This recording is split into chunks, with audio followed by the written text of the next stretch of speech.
As the former president of National Committee on U.S.-China Relations, you once took on the project that Henry Kissinger and Cyrus Vance had begun.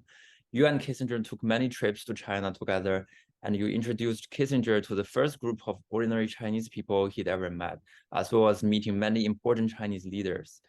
Can you tell us more about the project and the people you worked with back then?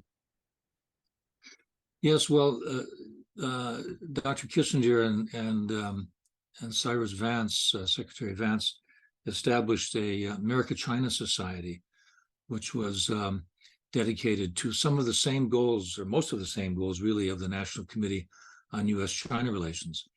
And Dr. Kissinger felt that the resources that he had through this organization could be better put to use by merging it into the National Committee. So he approached us, and I helped work out the arrangements to make that merger possible.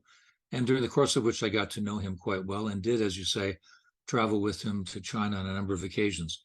Now, he didn't need me to introduce him to Chinese leaders, obviously, but I did arrange meetings with young people and business people whom he had never had a chance to engage with before, and that was something that he appreciated very much, and we repeated it on other occasions. So, yeah, I think for someone in his position, obviously, the officialdom will want to, monopolize his time because they have a lot of things they want to talk to him about.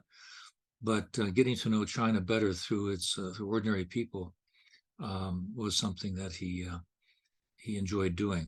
In the course of my career, I've met a number of Chinese leaders, but during that period of my life, the people that I met most often were Jiang Zemin and Zhu Rongji, but also I've met Hu Jintao, Wen Jiabao, and other leaders like Wang Qishan and Dai Bingguo and many others, ministers.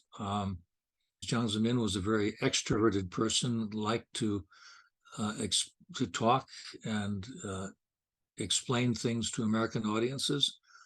Zhu Rongji was someone who had a very quick wit.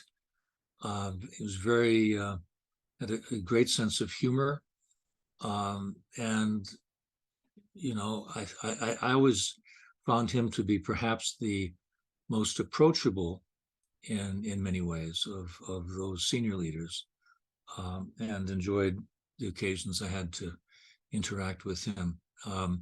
But yeah, the National Committee experience that I had, I was there for almost 7 years, was a great privilege for me to have had the chance to lead that organization at a very interesting time in U.S.-China relations.